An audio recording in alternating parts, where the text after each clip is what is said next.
They fucked with this quiz, bro. Yeah. It's tough, man. Luckily, there's one every week.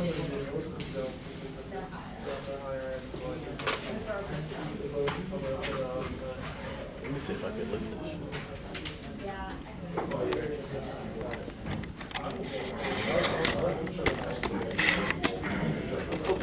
Oh shit.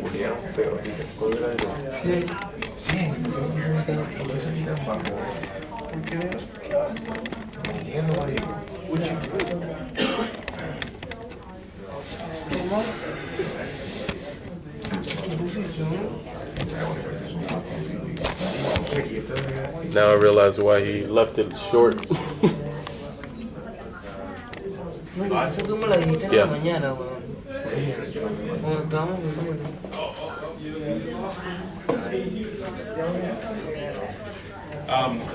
Laura, Irene, and Justin. They're not here. They haven't gotten here right either. Okay. All right, man. What you say? Third inning, everybody. Third inning? Third inning.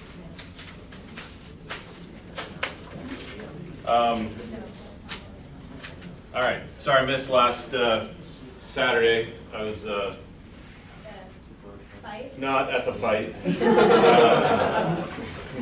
No. But I was at the Berkshire Hathaway annual meeting out in Omaha.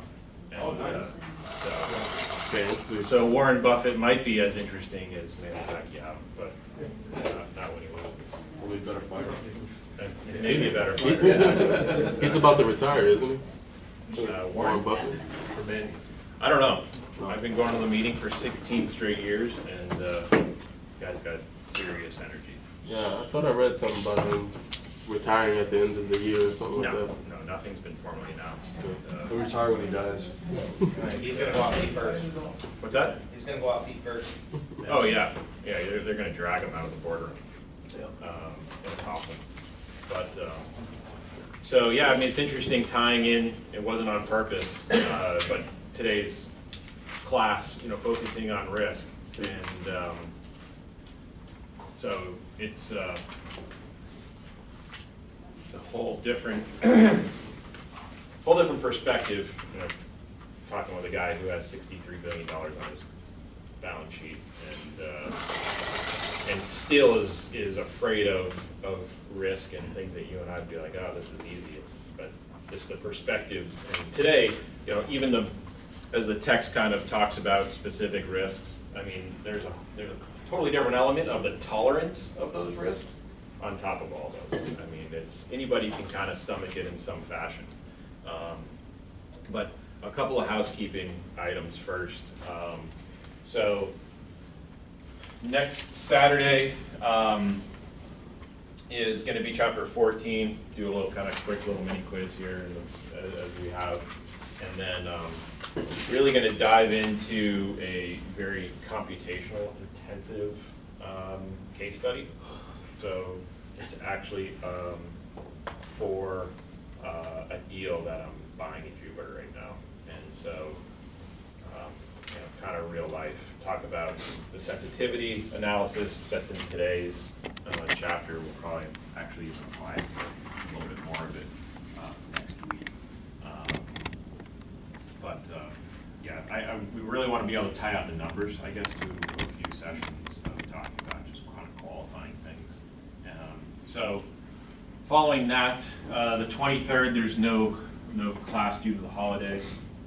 And then I guess it only applies to about 4 people, but June 6th, we're going to actually double up classes. It's going to be a long day of listening. Do you have a question? Yes. Real estate investments? Okay. Are you just sitting in, or? Yeah, just sitting. Okay. Yeah. Welcome. Feel free. I don't think there's really any chairs that are facing forward anymore. But yeah, just grab this one right here, spin it. And then after the test last week, did everyone kind of start getting together on the group presentation? Somewhat straightforward. comments, concerns, feedback? How's that coming along? Because I'd like to try to maybe add some additional weight to the overall grade, if you guys are interested, with the group presentation. So I got a bunch of emails talking about different options, different potential opportunities, which were good, but I don't want it to be too cumbersome. But I want it to be just a really, not quite. I don't know quite to the extent of NAOP preparation. It sounds like there's quite a bit of prep involved with it, but if the groups that feel that they can put something really comprehensive together, maybe we'll just make it a bigger percentage of the overall grade. But I would then expect a little bit more, basically qualitative and quantitative feedback from you guys, and they will be judged by your peers. And I think you should just keep it the same and tell us exactly what you want. Because I'm not clear.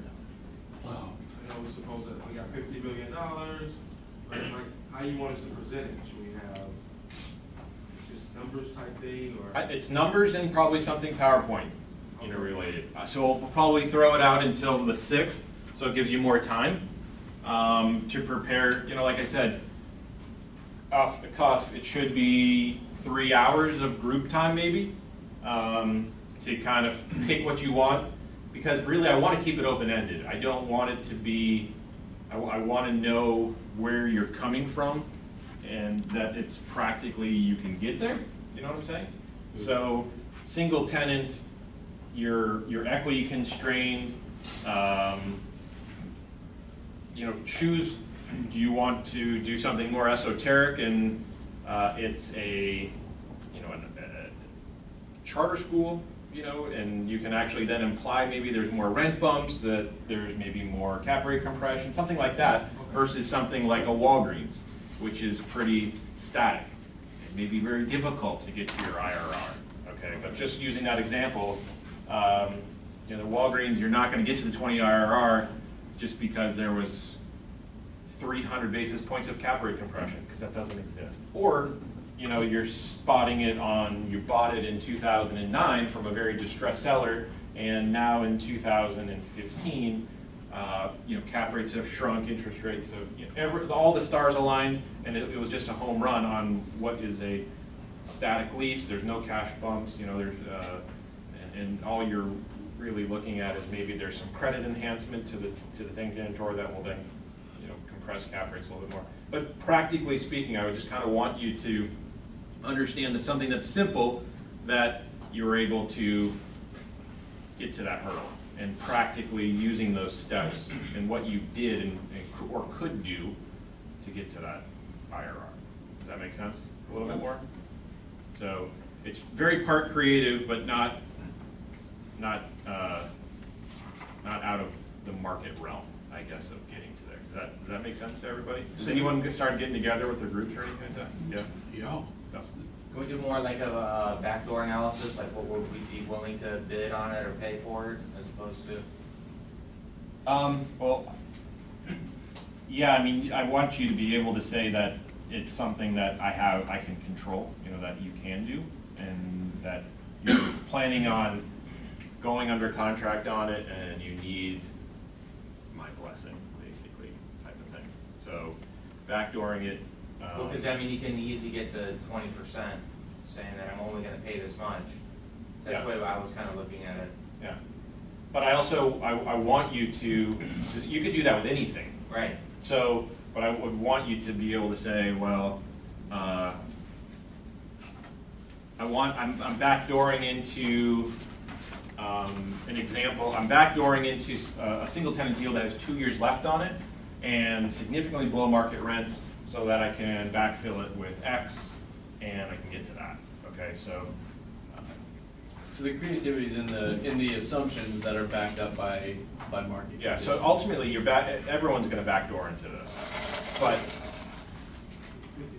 is it still practical through the front door? You know what But I'm if saying? you have a single tenant expiring in 2 years, you wouldn't want to necessarily purchase that building. Maybe not. I mean, if you're If they have multiple tenants, that's different. Well, here, I mean, say you have an old, beauty supply shop in 13,000 square feet, bless me, on, Biscayne Boulevard in downtown Miami, and they have 2 years left on the, bless you, and, it's the perfect spot to backfill it with a Walgreens, on a fantastic, road access, and then you could triple the rent. And that might be a risk worth taking. So we don't have to spend the whole 50 million? Well, yeah, I would prefer it. I mean, for efficiency's sake, I want a 20 IRR is a great IRR, right? I mean, that's something that you hopefully can sit on for a very long period of time because you bought it right. The real estate's right. You never want to get rid of it if you don't have to. At 20 IRR, it's almost like, is it worth selling? What else are you? What's the higher and better use of those after-tax proceeds, or do you exchange it to something like that, too? So, it's something that you want to be really solid and have a lot of conviction in. So it doesn't have to be a Walgreens. Scale it up and just say it's a single-tenant SunTrust office building, with similar rent or similar credit rent profile. You know where I'm getting at. So it is supposed to be creative, but I don't want it to be ludicrous. Like, that'll never happen. You'll never get those that to go down, and you'll never get to that hurdle. So, yeah, front door it from a practical perspective, back door it to tie it all out. Okay. But I do want it to be pretty significant analysis. I want to be convinced. You're almost kind of selling. You're selling somebody who's going to give you the money. There's going to be some salesmanship involved with the opportunity as well. So, does that sound okay? Lost anybody? Whose house are we going into? Whose house? No, I'm playing. It's gotta be your. Who's front door? You're going into your estate owner's office building. And Through the back door. Through the front door. Ah, okay. The back door's locked. That's where we ask for permission to get the money? Yes. Got it. Yes. I got So the it. group's coming up, PowerPoint, Excel. You're coming in saying, I know the money belongs to me, but I need to convince you to give it to me. Right? And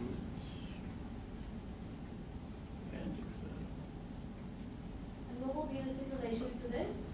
What things that we should not try to, override? Because, if you leave it up to us, we'll figure out a way to do it, but what will be our actual stipulations to stay on guard for what you're requesting? Sky's the limit. But it has to be Practical single creativity. Tenant. It has to be single tenant, though. It has to be single time. Right. I think for ease of analysis sake, you're opening up a gigantic door of criticism if you're doing something multi-tenant. Got it.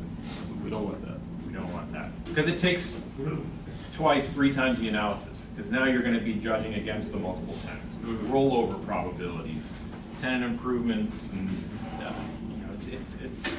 I don't want you to have to go through that. The max equity is 50 million. If we wanted to spend 45, because that's fine. If you want to take less, that's okay too. But I'm talking about how less. Can we do 25 if we wanted to? You can't use the American Airlines building. That's what you're trying. Just buy a couple Bugattis at the end. It's already done. We did that last month. So, yeah, if it's less, great. Again, if you're asking for the whole equity slug, you better have some conviction. Got it. That's what I'm getting at. Makes sense. So, but if anybody is willing to, I welcome anybody who wants to take on a multi-tenant though. Extra credit? Not extra credit. Just extra work. Just a ton of extra work. But it could be easier too. Again, that backdooring it, as Dustin said, backdooring in something multi-tenant would be easier because you can have, a lot more tenants that can move the needle. especially during a whole term, you know, that could be easier, but getting there is going to be a little bit more involved. Feedback on the test. What test? Don't say anything because Marcel's still taking it. Actually, we'll talk about it when she's done. Okay. Great. No pressure. No pressure. But we're waiting for you guys, so. But we'll, so, let me see if I can get this down here.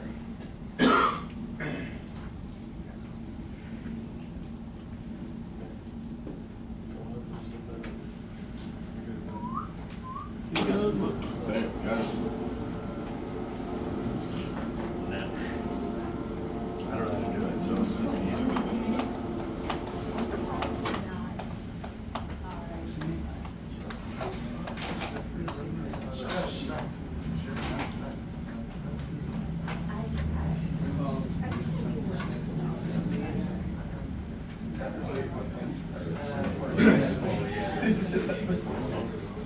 All right, so types of risk. Not everything has risk, right? It's at what level, how significant the risk is and how well you can tolerate it. So I was on the airplane to Omaha reading the 2014 Berkshire Hathaway annual meeting, or annual letter, excuse me, and I compared it to the 2013 letter. And so this is a little bit about Warren's real estate that you know, he bought in '86, just a farm. Read a little bit. Let me know when everyone's through the second paragraph, because there's another example. Has anyone out read this letter before? Can you email it out to us when you finish, too? Of course. Yeah. Please, I would love this. So it's all on BerkshireHathaway.com and the letters of the shareholders. This is a 2013 letter. It's all public information on their website. But I think it helps you put it a little bit into perspective, or this is a perspective. And it jumped out at me that this actually might be applicable here.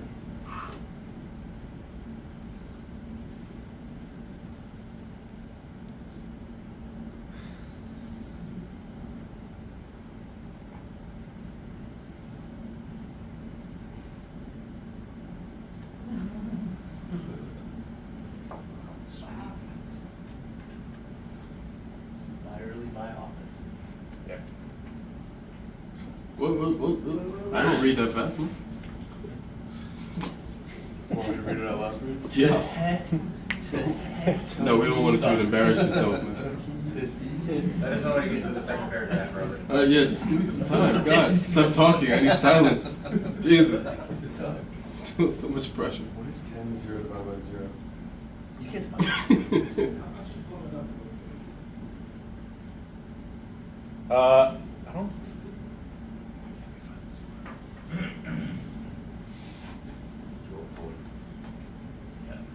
Plus button down Where? there. Move the mouse middle down. Oh, there you go. Oh, Jeez. maybe not.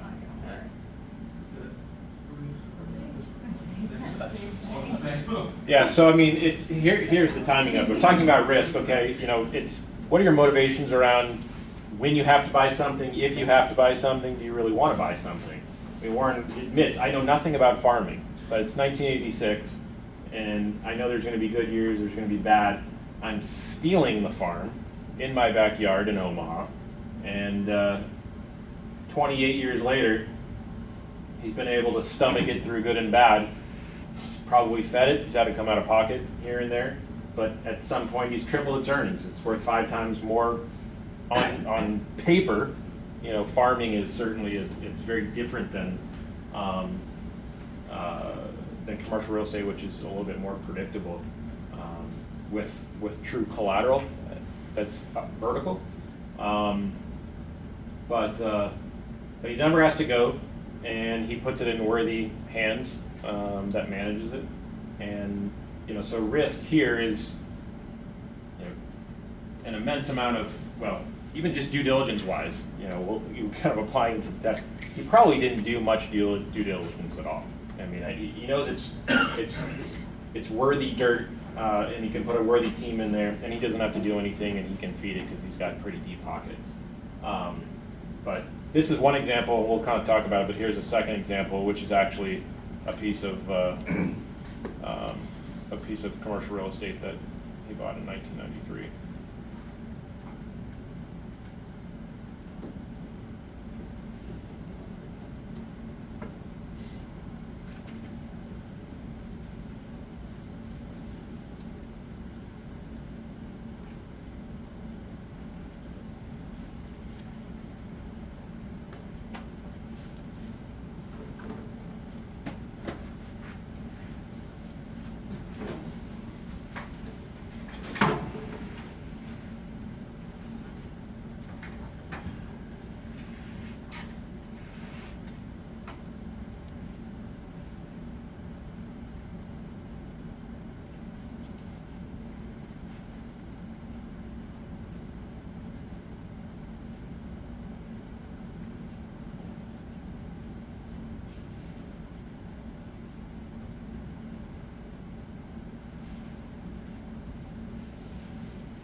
Is everyone through this?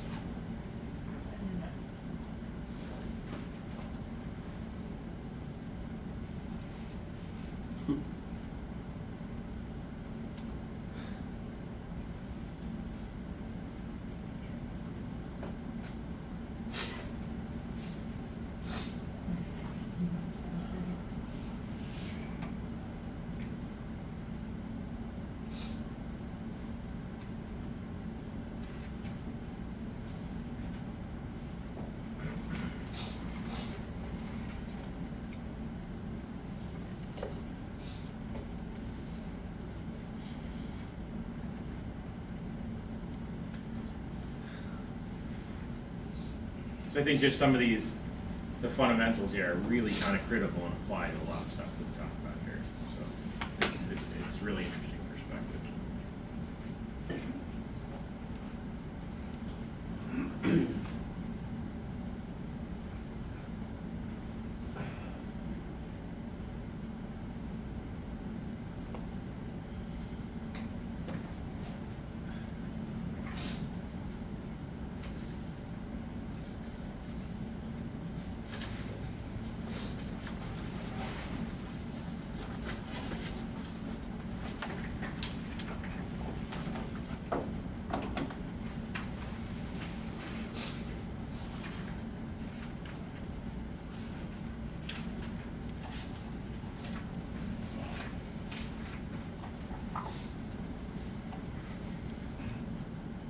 So obvious business risk versus kind of upside. I would say these are passive investments from a guy who focuses on buying whole businesses, buying securities in businesses that he can get a significant stake in. Actually, you know what? Sorry. You want to take the quiz really fast? Yeah.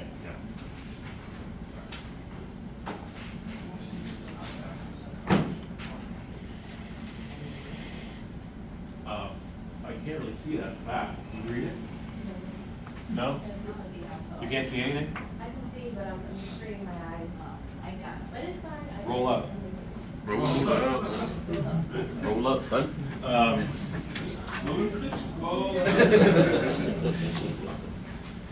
I like that, but no, take a closer look at it.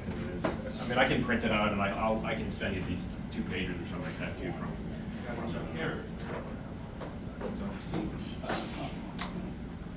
But it's really just kind of price and upside. Last class we were talking about really where are we going to really see huge amounts of upside in real estate. So yeah, certainly price right, location. can you beat NYU for those of you who've been to Manhattan? I mean, No. it is absolute main and main. You know, I think one of the tenants is paying $5 a foot. I mean, I think today it's, and this was a couple years old, but I mean, there's been incredible rent growth even in downtown. I mean, I would say 70 is probably on the high side, or on the low side still. Yeah. Isn't that also being like at the right place at the right time for those new investments? Of course. Yep. Of course. 1993. None of us were really probably focused in the professional side or real estate itself as a profession. Barney. That was my focus. But the Resolution Trust Corporation was created at that point when there was significant amount of bank run, very similar to kind of what we just all faced in the Great Recession. But the RTC was created as a government-sponsored entity to be able to absorb losses and clear the bank's balance sheets of real estate. Okay, so there was incredible discount, and Larry Silverstein, you guys probably might have heard of that name in the industry. He owned one, if not both, of the Twin Towers, but very iconic trophy office buildings, mostly in San Francisco, but he also has a ton of holdings, or had significant holdings in New York City. You know, you have a great opportunity to buy something right with incredible management teams that knew the market backwards and forwards. I mean, so Warren says, I'll buy a farm because I just know Omaha, I know prices of dirt. I'm not a farmer, but I know when to buy right, and I know I can stomach it for years and years and years, and it's only going to be producing upside. Same thing with this property in New York City. You know, the risks. He said, I can basically steal it in a great location. He went to NYU, so he knew it, or was in Columbia, but not too far from there. Was able to buy it at a 10 cap. I mean, can you buy anything in New York outside of Buffalo, you know, for probably double-digit cap rate? Probably not. And even Buffalo's actually come back a little bit too. But it's really just being able to understand where your upside is in it. And he's never sold it. And I doubt he's ever, honestly, never viewed the property. I'm sure he's driven by it numerous times. Has he walked into it? A different question, but I'm sure he's actually viewed the property since 1993. But the other part too is just kind of taking into an IRR perspective. I mean, it's an infinite IRR, right? I mean, he never plans on selling it. He's going to go down to grandchildren, children. There's plenty of risks involved in that, and he wants to keep it more. You know, as we were talking about, kind of the two previous classes, you want to keep a mortgage on there, but you're taking tax-free money out. Okay, so when he financed it in '96 and again in '99, he's taken 150% of his equity out of the deal. I mean, this thing is absolutely on cruise control.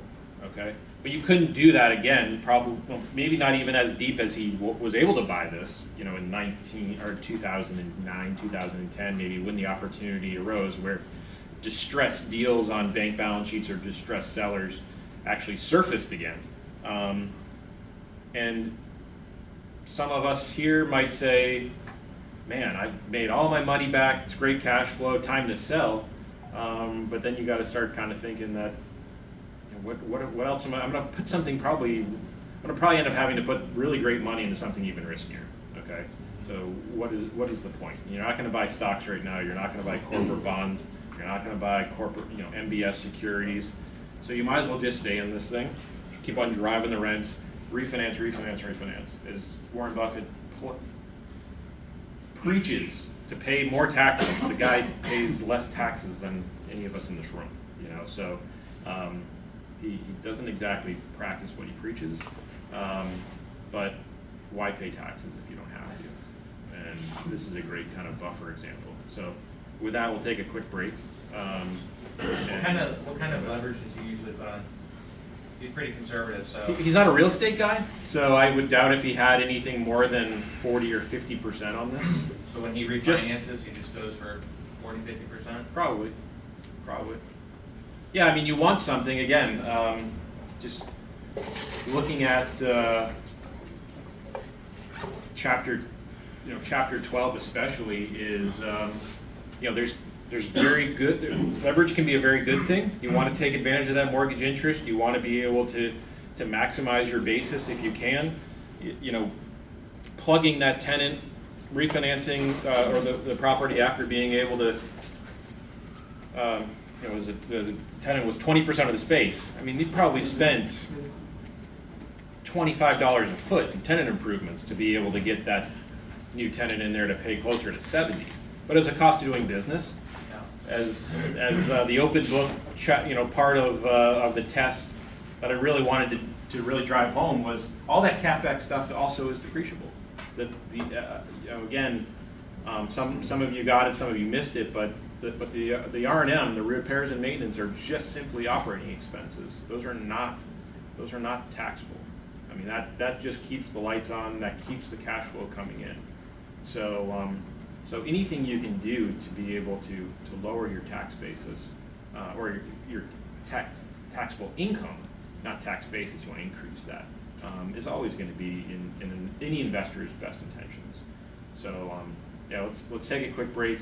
I do want to probably jump in and we'll talk about it whenever it comes back. Actually, Can we go back to the bullet points at the bottom? Yeah, sure.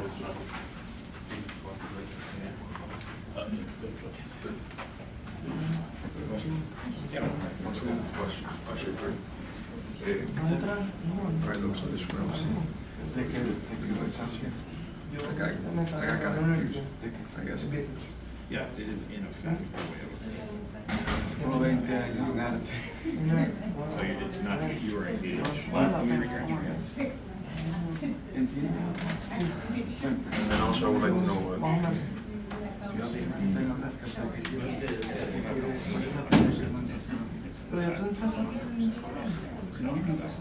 I mean, it's what we're going on financial leverage.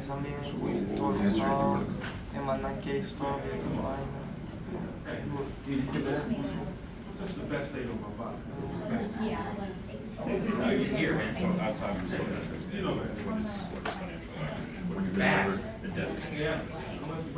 I mean, what I thought it was when you go to a bar and just ask for money, your leverage, your financial, your leverage. Yeah, I would say that's ultimately just leverage.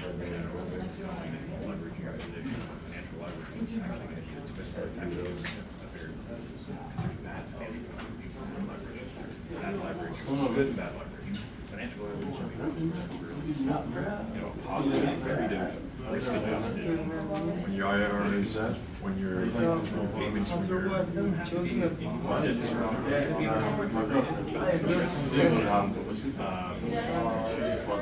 She's one of those girls that go to hospital for anything.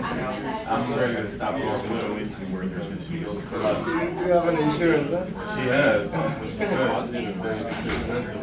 Dating this That's girl. what I was looking for more of financial leverage. But She'll go to the hospital.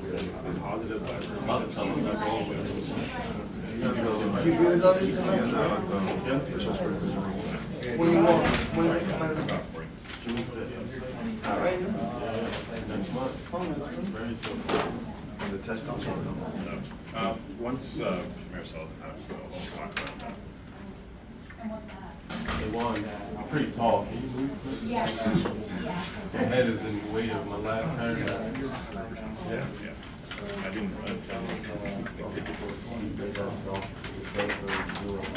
I know. Yeah, because you took this.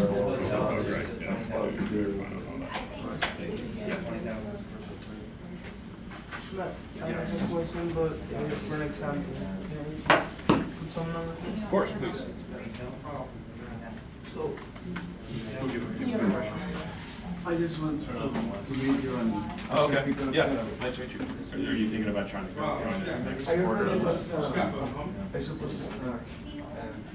And I said, let me think about it a little more before I jump. So over every day. I have No, listen.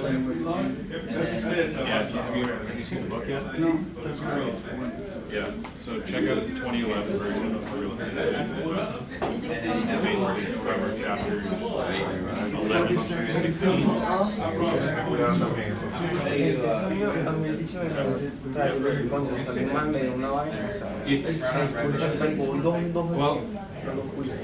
Look at it before buying it. It's very involved. Yes. La primera hacía todo bueno, pero no, ahorita que no me sale, bueno, pues la de chula, o sea que está bien. Pero que era benefits, low benefits, y no high rate. ¿Cómo lo dijiste? No, marico, yo parece que no quería más. Y el CEO mismo. Yo digo, está ahí. Sí, yo tengo dudas.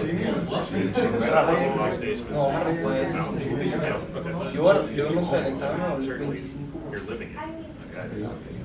Yo le dije a alguien, no sé, So you know all this, right? So it's not going to be ya ahora hablamos de eso. more than borrowing. They're going to be producing.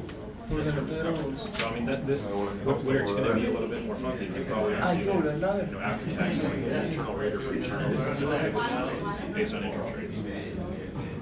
So some of this might be something you're cognizant of, but maybe just not. This is the first semester. Yeah, there's no pre-req. My first semester, yes. No, I mean, No.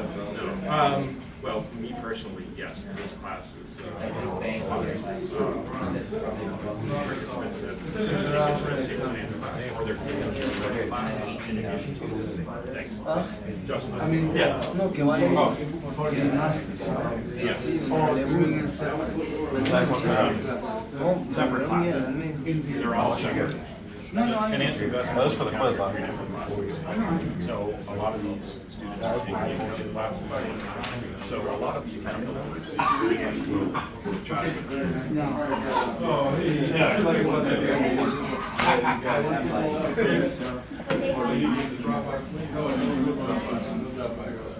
We just gonna use that as a system.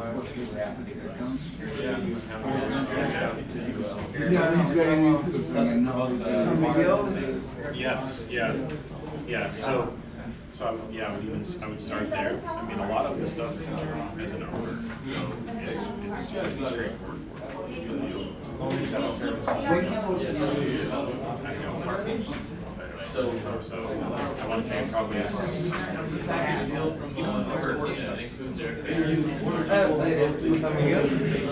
There's two, I think there's two mini semesters or something like that. They change it during summer. And then, I get it. But I think there's gonna, yeah, I mean, if anything, if you want to prepare yourself more than fall, I think starts right around Labor Day. So you'll have 2 months of kind of playing catch up. nice to meet you. Well, I have question. One. Mine too. Venezuela. ¿También? Sí. I got ¿cuál es tu background? No, bueno, yo ahorita trabajo también en el sitio de desarrollo. Un poco de propiedad, tengo property management, un poco de proyecto, un poco de proyecto. ¿Tú? 15,000. Bueno, yo me gradué en arte en California hace como 20 años. Y he hecho esto, he hecho lo otro, ahorita soy gente que esté y me aceptaron, pero no quise Comenzar de nuevo. comenzar una vez. No, después tengo que, si no me gusta, tengo que pagar el 25% de las clases. A ver, por adelantado. O sea, okay. Por ejemplo, para usar el si semestre. me inscribo y no me, después de la primera semana no me gusta, igual tengo que pagar 25% de $10,000. Claro. ¿Cuál es entonces cómo te aceptaron? ¿Cuál es tu carrera anterior? Bueno, el mero de finanzas en Boston cuando fue en el 2009, perdón, en el 2013, mero de finanzas, trabajé un año y medio y después apliqué. Oh, you know what? I didn't know Sí what me gusta. ¿Entiendes? Sí. Bueno, yo llegué sin experiencia, I guess I could put real estate casi nada de experiencia. Que te recomendaría que tuvieras un poco más de experiencia al entrar para que le saques más provecho al... ¿En qué experiencia? O sea, que trabajes un poco más con lo que es commercial real estate, con lo que son cap rates, lo que son toda la parte financiera. Bueno. Si tienes un poco de experiencia en eso, ya es Y la clase de contabilidad con San Miguel. difícil. No, esa San Miguel Esa es la que yo estoy teniendo, por eso no me... San Por Miguel esa es el mejor- clase. San Miguel es el mejor profesor del programa. En mi opinión. Es el mejor profesor del programa, pero es el más exigente. Claro, yo vi, por eso es que me cabeza. Coño, no entiendo nada, porque no sé estadística. Pero a la misma vez, no, lo que tienes que saber es un poquito de accounting. Un poquito de accounting y muy básico, ¿no? Puedes coger unas clases. Pero muy básico, te digo, o sea, él manda un case story al principio que te evalúa en lo que sabes tú de accounting, ¿no? y son cosas básicas, debit, credit, son cosas. Sí, pero eso uno refresca la memoria y te lo va. Pero de verdad que así no tienes que saber accounting para poder verlo. Es una clase siguiente que te vas a tener que, case stories vas a tener que, ¿sabes? Vas a tener que ponerle tu tiempo. Pero de verdad que a mí me gusta el programa, un poco intenso, porque es todo usado por un año. Yo no sé si tú eres residente o... bueno, tú lo puedes ver 2 años, tú lo puedes ver... O sea, es un curso intensivo, porque te ofrecen 4 clases cada semestre y la ofrecen una vez al año. O sea, que si te quieres graduar, en un año tienes que ver las 4 clases todo el tiempo. Tú puedes alargar los 2 años y ver los videos. Yo tengo que ser estudiante ahorita, entonces tengo que ver las 4 clases todo el semestre, que es un poco exigente. Tú no vives aquí ni nada. No, yo vivo aquí, sí, pero ahorita tengo que ser estudiante. Y qué raro que si tienes inversiones y no has cogido nada. Bueno, eso es todo. Uno dice inversionista. Eso es todo. Es lo más fácil que Haciendo el cambio de estatuto aquí. Pasa que yo me gradué hace 2 o 3 años, entonces de una vez salté, me quedé de una vez. O sea, salté una vez al máster y trabajé un año con el OPT, salté al máster y ahora te dieron la visa y todo eso. Sí. Y ahorita me toca el cambio de estatus, se me una viceversa. Pero es muy justo, de verdad, o sea, es un buen máster. ¿Cuál es el proyecto que tienes? Nada, nos mandó, supuestamente teníamos una herencia de $50 millones y teníamos que comprar un commercial property que tenga un solo tenant, un single tenant property y que no dé un 20% ARR, que es un return on return, que es el retorno que te da la inversión. Eso es. Pero ¿cómo tienes que hacer el proyecto? ¿Escribirlo? No, bueno, hacer una presentación, sacar los números, solo vas viendo tú poco a poco. Te recomiendo que entres también, bueno, puedes entrar ahorita, pero te recomiendo que entres en enero, porque en enero es cuando comienza toda la parte, cuando te empiezan a enseñar lo que es cap rate, lo que es IRR, todo eso que... Bueno, si entras en septiembre, yo entré en septiembre y pero... O sea, te gradúas ahorita. Me gradué ahorita, sí, ya, o sea, tengo un semestre. Tengo una, bueno, pero si te metes en septiembre me vas a ver en una clase que no va a tomar, porque el primer semestre agarré 3 clases y me quedé así solo. Pero ya el semestre yo tengo un semestre completo. ¿Vas a tener que hacer tesis? No hay examen final tampoco. Bueno, sí, examen final es una clase. Tesis, hay una cosa que es similar a una tesis que te la manda San Miguel en el due diligence, en la clase de due diligence, que no es una tesis, pero es un proyecto bastante largo que es evaluar un edificio entero y ver si es feasible o no, o sea, si es una buena inversión. Eso ya es como una tesis, porque eso embarga todo lo que es el real estate. ¿Te vas a eso? No, bueno, sí, no me quisiera ir. No, para nada, no. Yo resuelvo la visa esta con la visa inversionista y ya me quedo. ¿Tú de qué parte de Venezuela eres? Caracas. Pero tengo... ¿Vas a quedarte aquí hasta que te... a la noche empieza.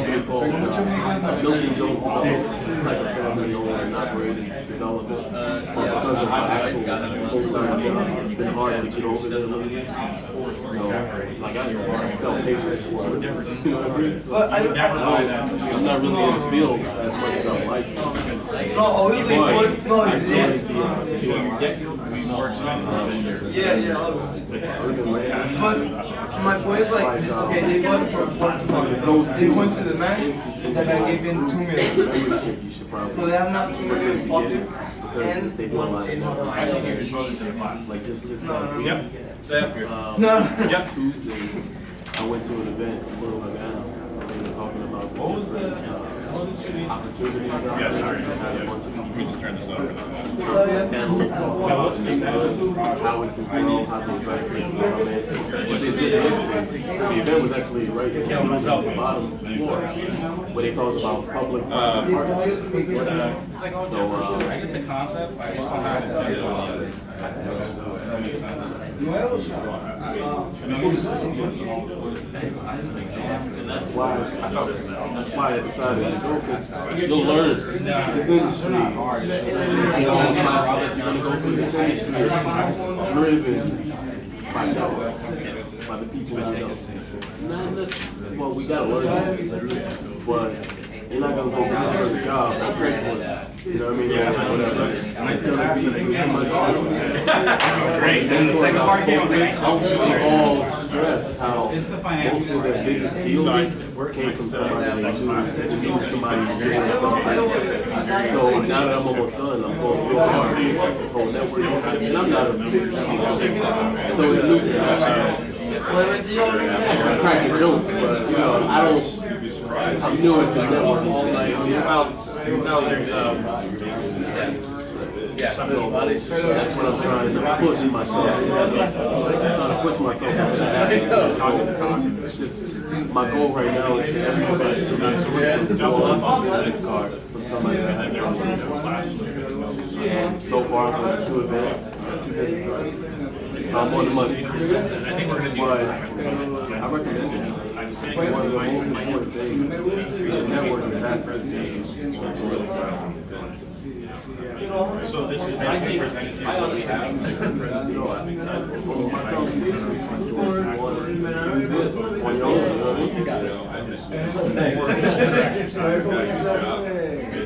We're creating it from scratch.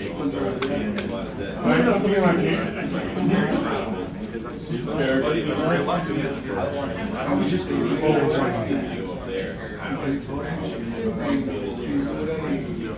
The second one was not good, but it was really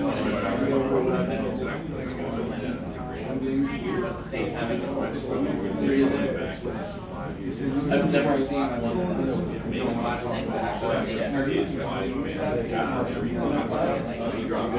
This case study will answer a lot of that. There's going to be a lot of leverage. There's going to be a way to basically three chapters and you're going to be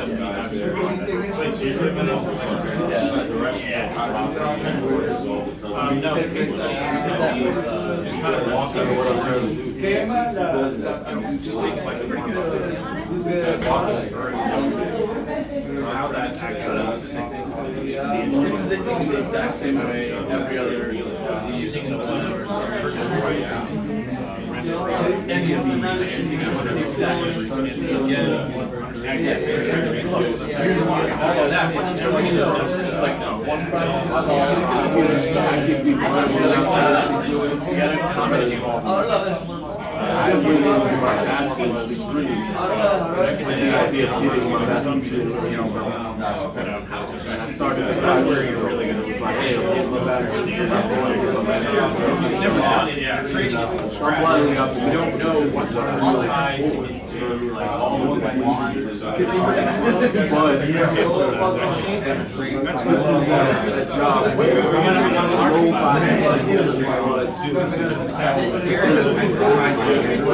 nobody flies up. I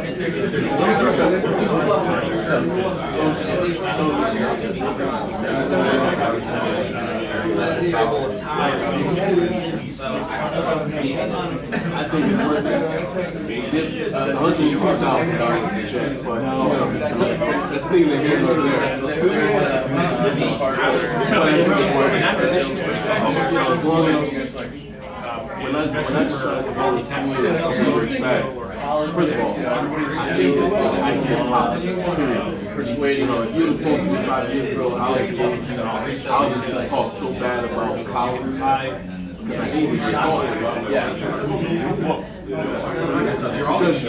I always thought undergraduate degrees, I can do it from first 2 years of bullshit. Because they force you to take money. I always felt like college for people who didn't know what they wanted to do. I've always had an idea of what I wanted to do. But at one point, you know, I'm 23 and I'm like, all right, if I leave my position where I'm in, and I looked around and like most, I thought about joining the CIA, right?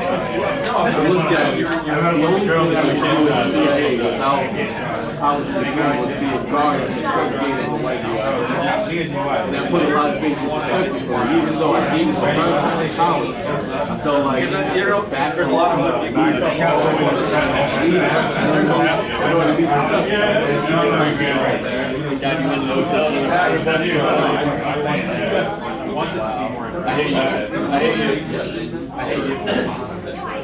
and one of the reasons I started this was like you were college. Yeah, sure. You know what I mean? Like, I have kids, I have a house.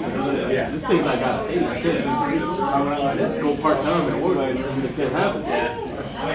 So I just had to find something that allows me to focus my attention and not be burdened by somebody else's decisions. This is the field that's so hard. I get what you put in to make that you have to be committed to the idea of what this thing is. She's still taking it. I see it. Dreaming about the deals I'm going to be doing. You know what I mean? The feeling is right there. That's what you got to look at.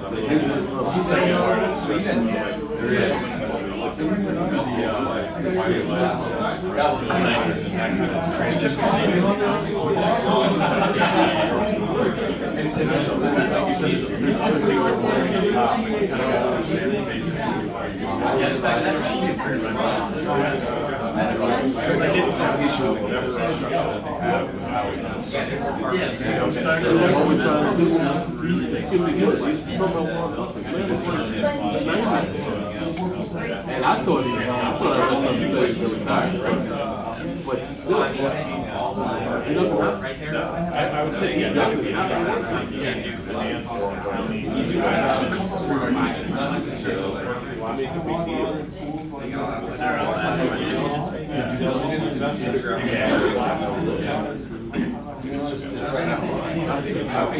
Aware of that too. They are aware of how that insurance works, but this probably is pressuring the program, like just to get more people in the door. It's just that simple fun. That's what you get that taste of that quote unquote passive income. You have to know to keep going. Let that money go. Just go from living modest to very fun and elaborate. And that's what I'm working for. You know, I grew up in tough situation. My whole family is my kids.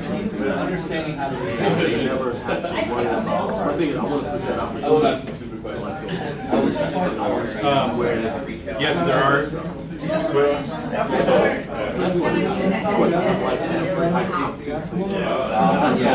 I want to just look and get my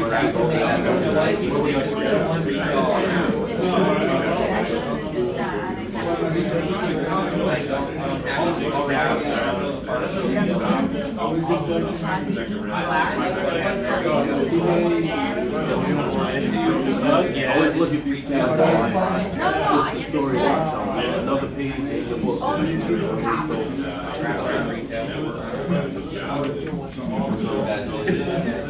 You understand yourself. I don't. What is it?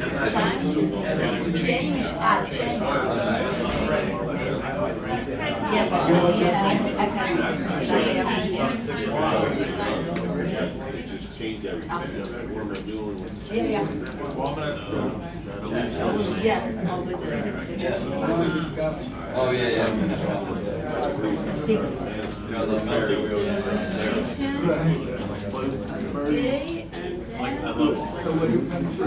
Very wild.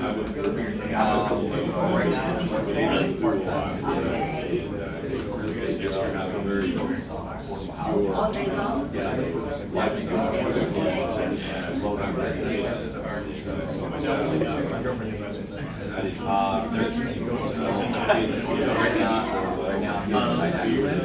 time I saw that, and every time I've seen it, I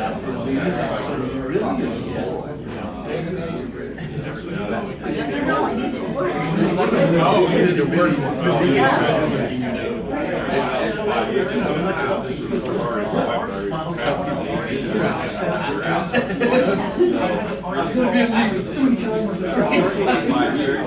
It's absolutely right.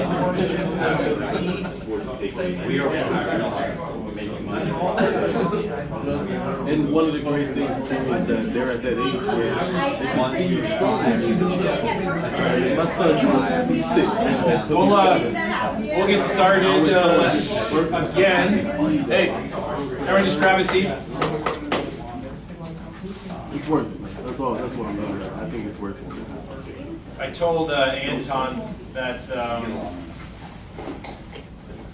he was going to present his what he started, and he says he has an issue with an investment. I said he needs to present it to the class for solution. So I told him that he won't come back into the classroom. I didn't prepare. He's done. So I think really, kind of due diligence and the real options on land. So are kind of the other two topics that for the next hour and a half we want to talk about. I will also want to talk about a group project. I also want to talk about the test and get people's feedback once Marcel's finished. Marcel, can you finish up in the next 15? Kill them. Get them. Just because everyone else has a time limit on it too, so no pressure, but I just wanted to make sure that apples to apples for everybody. But no, due diligence wise, so anybody want to just throw up a hand and kind of talk about, well actually, the due diligence master. Get on up. Get on up. Who, me? Get up! So, just one Paul, get up. a student who has a lot of background in what right now, I mean, real life due diligence, to talk about maybe 4 or 5 of the main due diligence drivers in a particular project you're working on right now. Sure. Structural analysis. Yeah. What your Regulatory before analysis. tax IRR is off the top of your head. Financial analysis. Yes. Okay. Yeah. Hey, and write them down. Can you write the list, please, while you go? Strut. All right, so No, at the port. I like to walk around. Oh, okay. So what I do for work is I'm a utility scale wind energy developer. So from a real estate perspective, it usually involves lots of leases with lots of different landowners that we use in aggregate to build a wind farm, which might have 50 of those giant wind turbines all interconnected with roads and collection and stuff like that.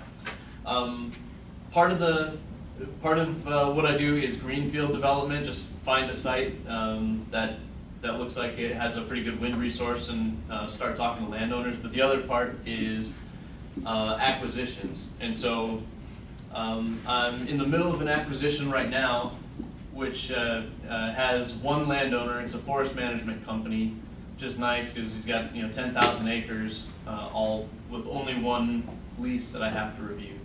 So the due diligence part of this, there's a bunch of things we need to look at.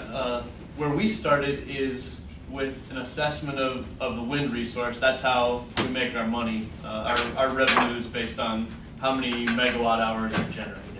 So, yeah, just These properties that you look for, are they mostly in a certain location? yeah. So we have an in-house wind analysis company that mapped out what the wind speed looks like in every location across the country. So you start there, say, hey, where's the highest wind? Where do I want to be? Yeah. And the windy. This is good. This is good. We're good. Good area. That's how he does it, huh? Well, that's obviously the due diligence. I mean, that backs into. Yeah, like the Verizon guy. Well, so that's a start of it. Can you feel it now? Yeah. So that's the start of it, all right? We identify where we want to be, and sometimes there's already a developer there that has started working on it, but for one reason or another, they're selling. So based on the income generated, we have to come up with what sort of price we can offer this developer and still maintain our return. So What's your yield? our target IRR, unlevered, is a 9%. Okay. And with leverage? With leverage, 15 to 20. But in practice, those can be 40 and above. And how do you get to 40 and above?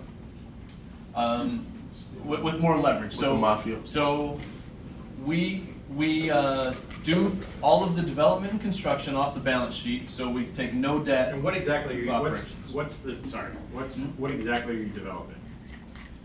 We are building, permitting wind turbines. Wind turbines. Yeah. Okay. All right, so there's no other alternative use. You have a static cash flow, basically. Well, variable with the wind. Variable with the wind, Yeah. but static in nature because there's nothing else you can do with it and you're relying Yeah. on wind. Yep, So if exactly. there's no wind, zero cash flow. Exactly. Yep. Go ahead. So we, in order to get leverage, once we're operational, we've got a good track record of success. We have high confidence in our wind resource assessment, so we have high confidence in the amount of revenue that the thing can generate. And so a bank will give us debt based on usually a 1.4 DSCR. All right, hold back 1 second. And only because you're zero to 100 basically, right? So Real quick. It's a song, just ignore it. real quick. I was just saying, he probably does that fairly quick. Real what quick? Fairly quick. Fairly quick. Really fairly All right, quick. Anton's not coming back, so we're just gonna. Did he really? I really think he Scared him left. off. Was that, no, he left his bag. Is here. Yeah. All right, he's He'll nervous. come back when the Maybe class he's is over. He's nervous. He's taking San Miguel's class. Sensitivity analysis is 0 to 100% wind in yield. So So you're saying the leverage can go to 40 if you're at 100 max capacity, that the turbine is just spinning out of control for you then for nonstop yes. month? Yeah, certain wind projects have a higher chance of consistently producing a higher amount of wind. Okay. Are you guys mainly in Chicago? Yeah, the windy The city. windy Yeah, we just city. put them on streets. So let's say one project would have the ability to produce 300,000 megawatt hours. Show me your sensitivity analysis, because you probably do this for every deal. Yeah. No pressure. I don't use graphs that typically look like this. Well, your X and Y axis are either, what? Okay, so Wind maybe is a output. risk reward. They have an Well, in-house- the risk reward goes along with it too. They have an in-house guy for all this. I will tie this together, I promise. All right, so let's.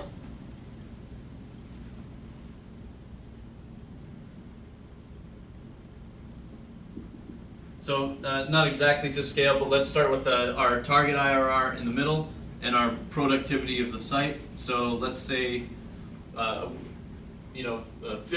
of the time is when we're going to be producing enough revenue to achieve our IRR. All right. So each percent difference above and below that is going to be worth somewhere around 60 basis points of IRR. So that means if we Is have anyone not following this? Ask more questions. So to go from 50% productivity to 49%, we're losing 60 basis points or 0.6% in IRR. And likewise, to go up 1%, this particular calculation is linear, so another 60 basis points. And we would tell the bank that we have a 50% probability of achieving this level of productivity, but we have a 99% certainty of achieving this level of productivity. And so this example is, sorry to interrupt you, page 424. I mean, Paul tying this out almost exactly right. Just a quick question, right? Is there a level of wind production where you just get no more profit out of it? Yes. Yep. And it's purely based on the turbine technology. When the wind blows more than 50 miles an hour, the turbines they stop turning because you've exceeded their structural limitation. Yep. So this number will never get to 100%. It might get to 60, and that's about 65 is where it usually caps out. And you can't, they don't like torque those down like an exercise bike where you make it harder to turn and it generates more. They do up to that certain point, and you think of a tall tower with these huge sweeping blades. If the wind is blowing a little bit more on one side than another, those blades can tip, and actually it can hit its own tower and cause it to tumble. So they have mechanical linkages that stop the blades from turning.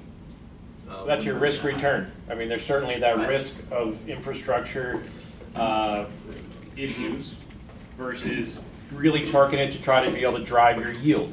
All right. So this is just on a cash flowing basis. This isn't in considering like your resale, I guess proposed resale,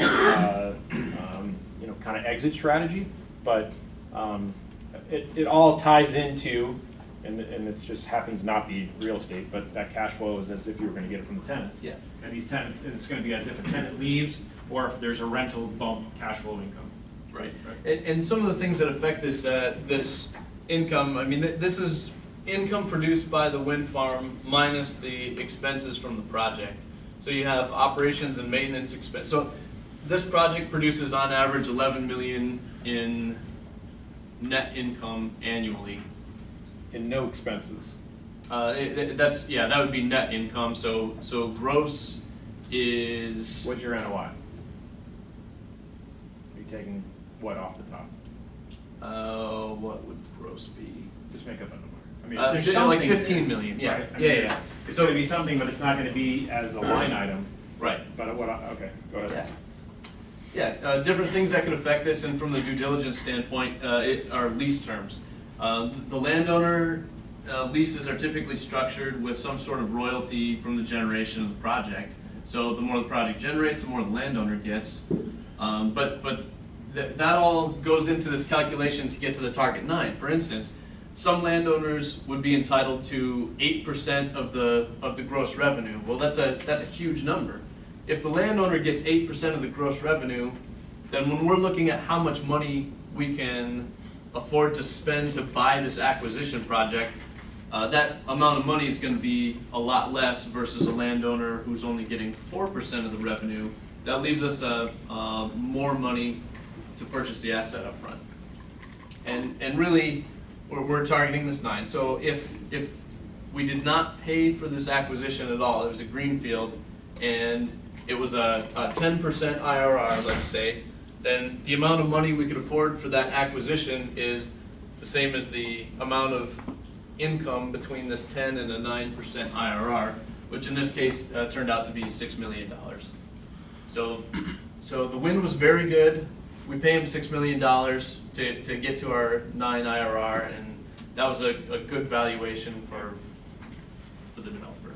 Now, like for the renewal probability of that lease, is it as an alternative? Would you want to be a landlord versus buying it up front? Yes, landlord of the infrastructure. Okay. So yeah. It's almost, because it is almost very sale-leaseback-esque. Sure. If it could be the alternative to it. Yeah, I think the leases that we enter into are typically very, very long-term.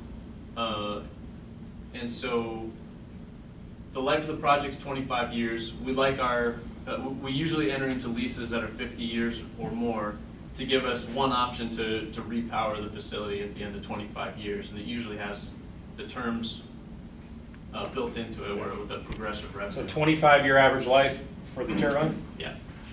probably somewhere around 35, 40 years average life for maybe a piece of real estate, just based on the depreciable schedule, right? I mean, that's, you're almost getting to zero because maybe that's just the average life of something that's still gonna be relevant and attractive in a marketplace before you can probably consider scraping it and going vertical again somewhere else.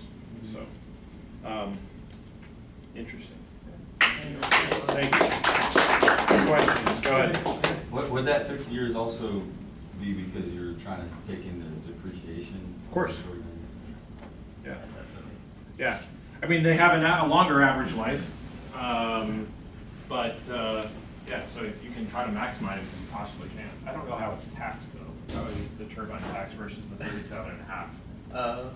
It's taxed as personal property, industrial personal property. Okay. All right. So something a little bit shorter than what you might get. Yeah, I think it's got a 10-year depreciation. Then there's a bunch of other tax treatments. We get a production tax credit for generation, and then there's makers bonus depreciation until this year. Gotcha. Beyond the wind study, do you guys do any other environmental analysis of the property? Yeah, that's one of the huge due diligence pieces is site analysis. So if we're buying a site from, in this case, a forest management company, we want to make sure there are some reps and warranties in the contract to where they disclose if they've had some sort of huge diesel spill or something like that, that we would be forced to pay the cleanup fee on. So on top of that, we hire another firm to do an environmental site assessment. So they come and identify where we shouldn't be, for that reason.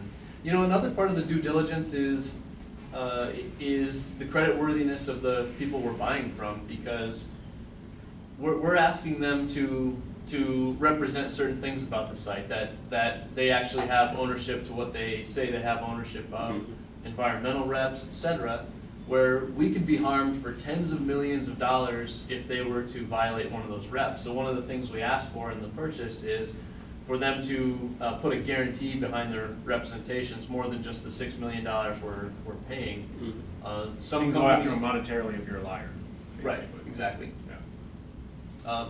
So that's a significant piece of due diligence for any project. I mean, Yeah. that environmental is huge. That environmental indemnity that lives with you forever, because you just don't know what's underneath your building that could affect the turbine. I wanted to hear the example just because it's almost, NOI almost matches up like a triple net lease basically, but you have no management responsibilities, and it's pretty easy to quick to understand, because you can always tear down a turbine and start from scratch. So you're really valued at cash flow, but also land value. But that phase one environmental report is going to be a critical piece of due diligence for anything you do. You're building a house, you're building a shopping center, turbine, anything. You'll do that anywhere else. Okay. Again, you don't know if there's a storage tank underneath full of plutonium. You don't know if you're downgrading from a mobile station, and if there's something coming in, the tank opens up, splits, that you're going to have just diesel, flowing on your property. You have to be not only worried about what you have control over, but what's going on around there. So an environmental engineer will always be able to clean that up. So, but I mean, you're going to look at market rents. You look at Warren, $5 rent in a $70 market, great piece of due diligence. That's probably why you're buying the deal. But you're going to confirm that. You're going to look at where the rents shake up elsewhere. Property condition assessment. You're going to look at the inspection. Huh? Physical inspection. Yep, that's the property condition assessment. So you're going to have an engineer that's going to go in there and really understand the structural integrity of a piece of property. These due diligence items will be on the test. We want to be able to document this, because this is really the backbone of an investment investigation. And then the regulatory analysis. Yeah. Legislative, whatever you can. There's some things you control and some things you can't. That's what I'm saying. Those are all risks. Some people can tolerate those. Others cannot. I mean, an example in this one, there's legislation in Maine right now that's increasing the statute of visual impact that that you're required to look at from 8 to 15 miles. Well, our project isn't within 8 miles of any scenic resources, but within 15 miles there are all kinds of like scenic lakes and rivers and things like that that now need to be taken into consideration and increase our risk of success pretty significantly. What's the typical duration of roofs? Of the roof? 30 like years? 20 years, 25 years? Depends where you live. Dustin, what's the typical life of a roof? Depends what kind of roof, but a flat roof, probably like 20 max. 20 years. You gotta maintain it. But if you're really in South Florida, you're probably getting 12 to 15. 12?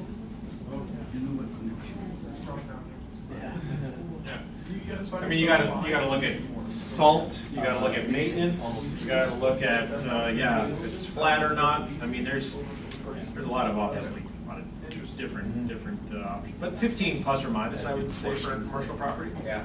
50? Yeah, like, it's really a certain Yeah. period or something you guys find that makes you want to lease it or you want to purchase it.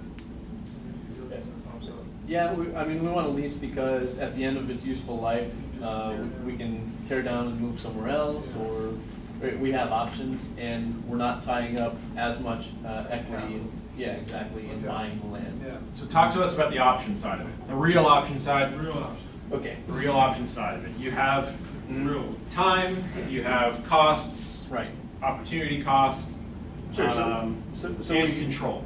We approach landowners. There you go.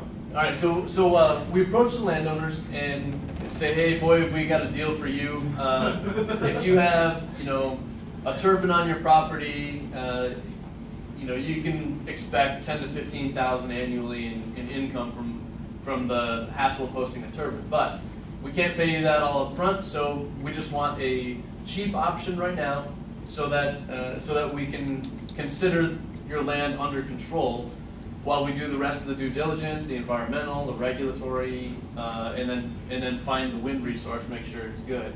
So typically we would offer like a $1,000 annual option, and at some point in the future, after we've gotten our permits, we've gotten the project contracted, we would exercise that option and kick the lease into the operations period, which has a much higher revenue potential for the landlord. So Then you pay that premium for that option? yeah, yep. So we'll pay typically $1,000 annually per landowner. Sometimes it's acreage based for the option, and then once we strike on the option, they get some form of revenue and a community, shared community payment kind of thing. That could be 10 to 15,000. There's always a deadline on it, though, right? Yeah. So the option would run out or would expire at 5 years, and then we'd have maybe a 2-year extension option for more money if the project gets started. Yeah, and then after the initial term it runs out. What do you mean by community shared thing? So if our payments are acreage based, a landowner with 300 acres is going to make a lot of money. A landowner with a 2-acre house in the middle of the project is going to make next to nothing. So we give that 2-acre property owner the ability to earn some minimum amount of money once the wind farm is operational to compensate them for living in the middle of the wind farm. Okay. Yeah, so there's a percentage of revenue that we share evenly with all of the lessors. And then on top of that, there's a different pot of money for people hosting turbines. They get another percentage of revenue for hosting a turbine. Do they have for instance, is there things they can do on the property? Yeah. Yep. So we have an exclusive lease over the portions that we put improvements on. Okay. We give the landowner the right to use the access roads and things like that, but there's a specific restriction against allowing other people to go and use their property for hunting and things like that, where we ask them to have other people entering their property sign a sort of a waiver. Hey, you understand that there's other our personal property on this land. Don't shoot at the towers. That happens. Everybody asks us if they can put a tree stand on their tower. So They can't sublet stuff? Right, yeah, they can't sublet, yep. Is it tough to enforce those, secondary agreements or no? No, mostly because the revenue they're getting off of it is pretty lucrative So for they're just- what little we're taking from them. Yeah. So, What do you most do of the about the landowners are noise? pretty happy with the deal. So you're just basically putting a pole and underground wire? Yep. And then you have like some sort of substation over there? Yep. With like a building? Yeah, there's only one building on a whole wind farm area. And then what, you store any of that power, or do you just run it back into the grid, or? It all gets generated to the grid and then distributed. We could go into another couple hours on how that all works.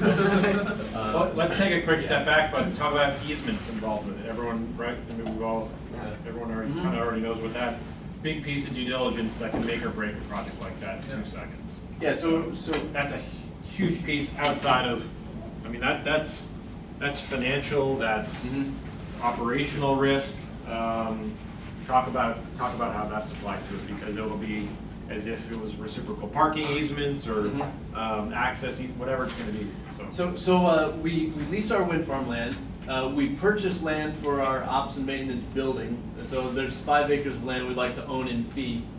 And then we get easements for transmission rights. When you say fee, are you talking about fee simple? Yeah. Yep. And then for transmission, how does it get to the grid? We take all the little wires from all the turbines, collect them in one spot in a substation, and then from there we have a overhead power cable that goes to a larger portion of the grid. It's important that we always have perpetual rights over that land to get the power to the grid, and that nobody else has the right to take that use of the land back, or else we're dead in the water. So we get easements from the substation all the way to the grid, if you will, so that we always have the right to maintain that part of the connection.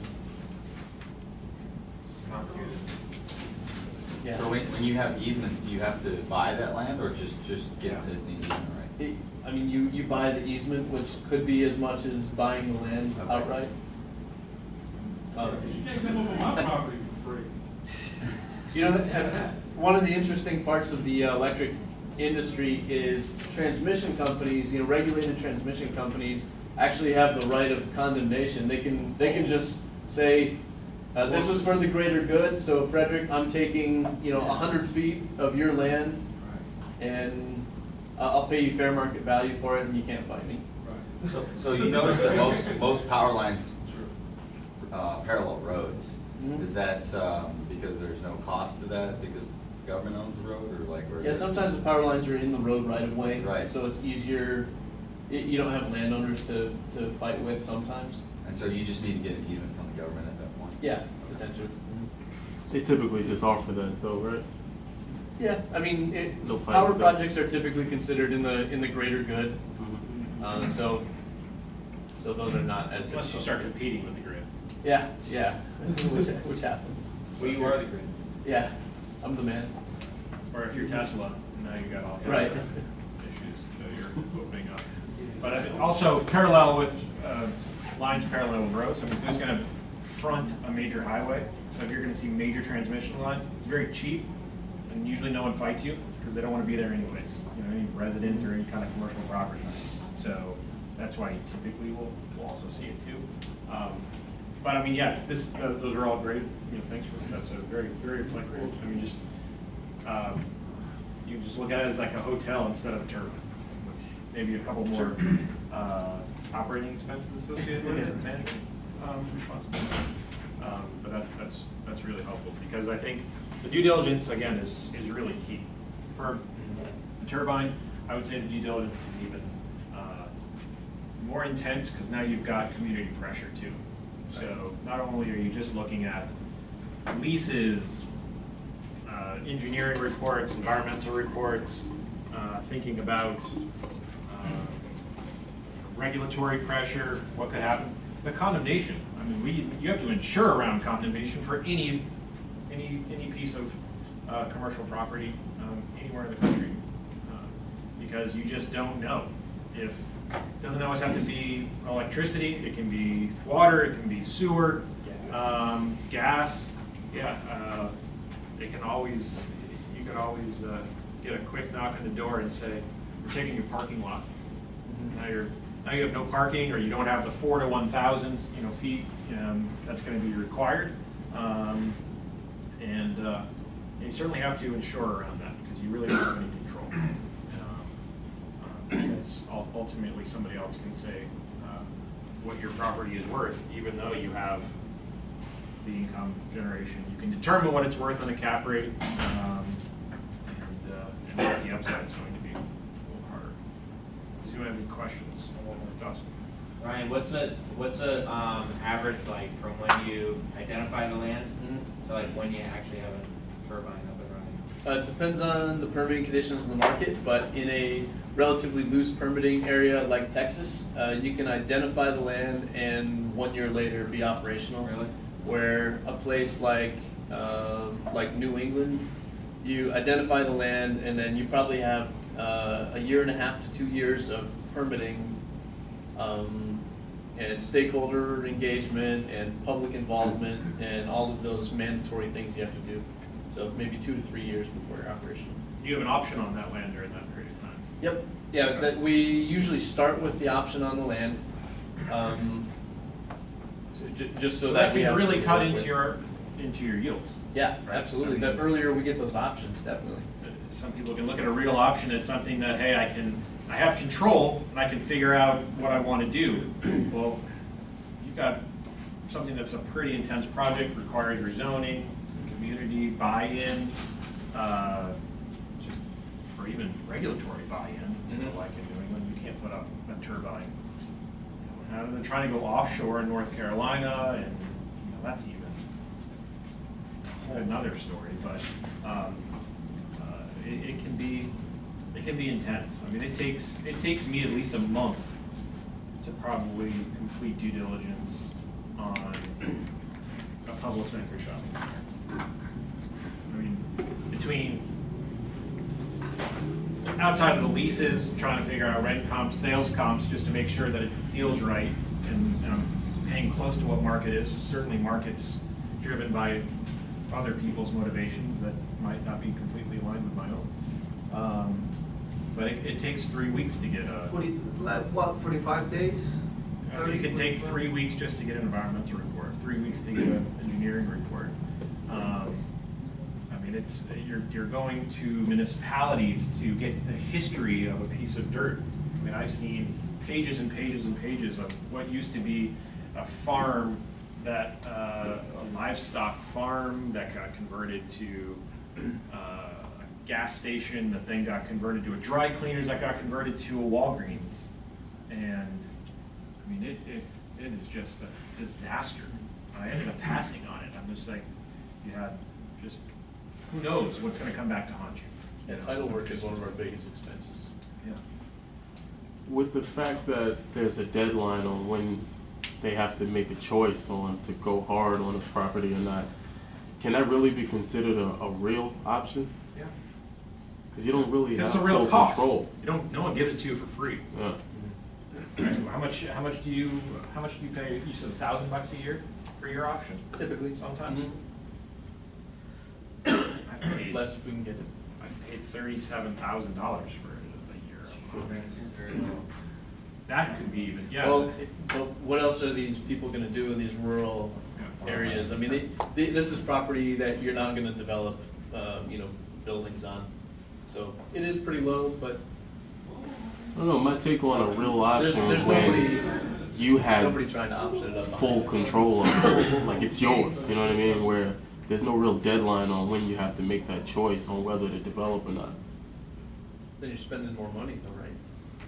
Yeah. I mean, you'll see people on Brickell tie up land for 3 years because they're trying to get it converted to office, to condos, and ground floor retail, and it's a big, significant project. It's going to have infrastructure impacts. I mean, you have to go through just sessions and sessions of community buy-in, regulatory buy-in.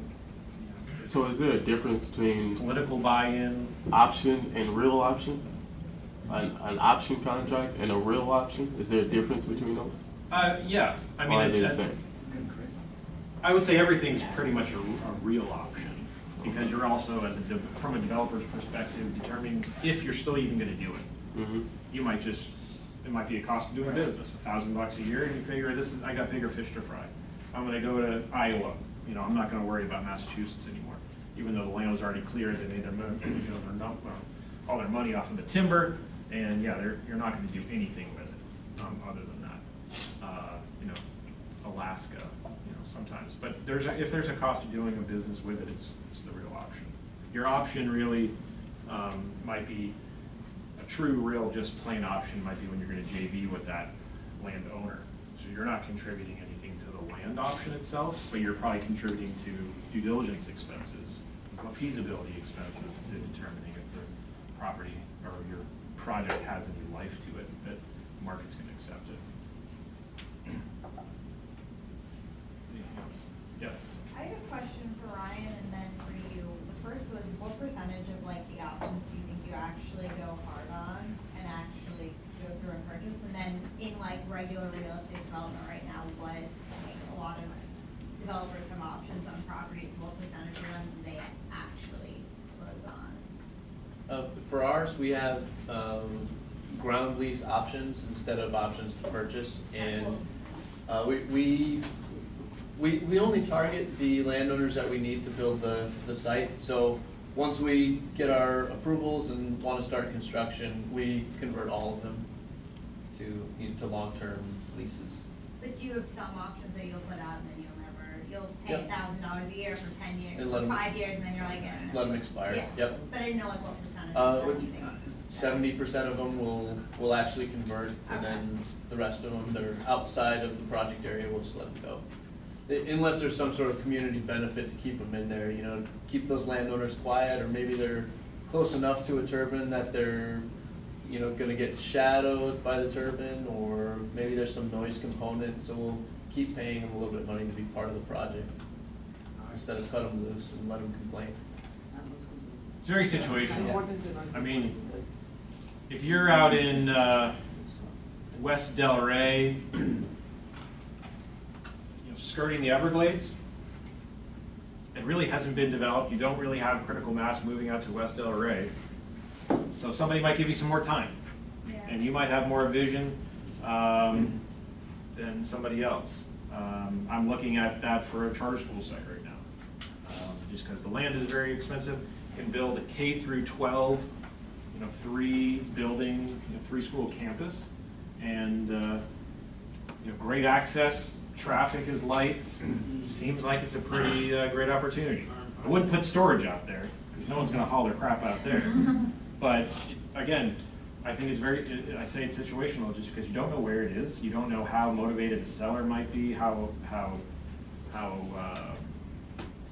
proactive a seller might be. Some of them might want to say, hey, I'll give you 2 years. If you can't figure it out by then, I'm moving on to the next guy. But wind energy. Sometimes you're in no man's land. You can't put cattle. You can't. The timber resource might be already scraped, and so again, you've already made kind of maybe your cash flow from there, and then you can kind of park it with some more passive income from the turbine. But I would say there's a lot of people going into the recession who had options that lost them. Because you maybe had an option in 03, the market gets more. 04, 05, 06, everybody, you weren't losing money. It was impossible to lose money, it seemed like, figuratively and literally. And so maybe that option was like a year, because it was just blowing and going. And now, you can maybe get 3, 4, 5 years. But again, it depends on where it is, with whom you're transacting with, and what you're gonna probably do with it. Some of those Scripps campuses had options for like a decade. You knew you were gonna build it, but it just took an immense amount of time and effort to get what you were going to build. How big is it going to be? When is it going to happen? And so some of those guys were paying just, a long 95, big option of money. Because you knew you were going to do it, you just didn't know when. Yeah. Can you sell your option while you have it? Usually not. No? No. It's not, you can't really assign like a purchase and sale contract. Sometimes, like sometimes your seller will allow you to do it, but the seller's gonna be like, hey, this guy's failing then if he's probably assigning it, or he got such a great deal usually that. For instance, like you have an option, like say, down in downtown Florida, and you live for 5 years, and someone comes in and offers, they wanna build now. They want, can you sell that option off to them to do it now, or is it, it's just kind of on a case by case? Sometimes, yeah, it depends on the contract. Okay. Some sellers will absolutely refuse the assignment of it. But, I mean, yeah, it's not out of the realm of impossible. Okay. Again, if something is zoned, say this parking lot here, Yeah. you know, it's just zoned kind of, I don't know. Family. B1. Single family. Yeah, B1 general or something like that, and you could do another parking lot, you know, vertical parking deck to it, but not a higher and better use for it, but you get a 5-year option because I'm going to convert it and do an apartment tower right here, and 5 years from now we're in another horrible recession, and maybe there is a great opportunity to put another parking deck back there. So maybe you can work with the seller and say, I'm gonna assign the option for the guy who already is going to go back to the original zoning, you know, and just do the project. You weren't going to build condos in 2010. You had an option to do so, but if it was zoned, if you had scraped an existing multifamily apartment